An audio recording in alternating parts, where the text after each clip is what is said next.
বুবলি কি ছবিটা দেখেছেন এবং যদি দেখে থাকেন কি রিয়াকশন দিয়েছেন? রিয়াকশন তো পেয়ে গেছি আমরা। বৃহস্পতিবার সন্ধ্যায় কলকাতায় আয়োজন করা হয়েছে সাকিব, মিমি, রাফিদের নিয়ে সংবাদ সম্মেলন। এতে এক সাংবাদিক সাকিবকে প্রশ্ন করেন মিমি চক্রবর্তীর সঙ্গে কাজ করার অভিজ্ঞতা এবং বুবলি কি সিনেমাটা দেখেছেন কিনা, দেখলে তার রিয়াকশনটা কী ছিল। মিমি তখন মনোযোগ দিয়ে প্রশ্নটি শুনছিলেন, কিন্তু তিনি চিনতে পারেননি বুবলিকে।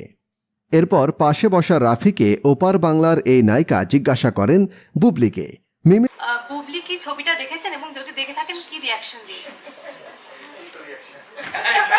রিয়াকশন তো পেয়ে গেছি আমরা।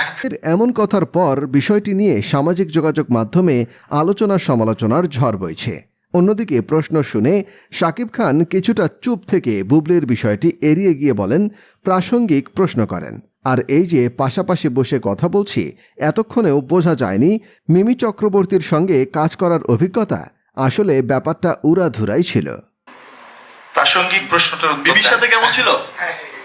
এই যে পাশাপাশি বসে কথা বলছি, এতক্ষণও বোঝা যায়নি যে। এদিকে সম্প্রতি চিত্রনায়িকা অপু বিশ্বাস ও শবনম বুবলির বাকযুদ্ধ নিয়ে নেট দুনিয়ায় চলছে ব্যাপক চর্চা।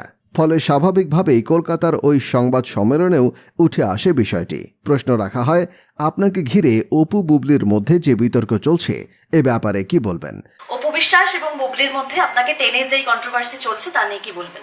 প্রশ্ন শোনা মাত্রই অন্য প্রশ্নের জবাবে চলে যান ঢালিউডের এই তারকা। ওই দিক থেকে একবার রিয়াকশন জানতে চেয়েছিল যে এইবার বাংলায় কি কৌশলে জবাব দেন অন্য প্রশ্নের, অর্থাৎ প্রশ্নটি এড়িয়ে যান শাকিব খান।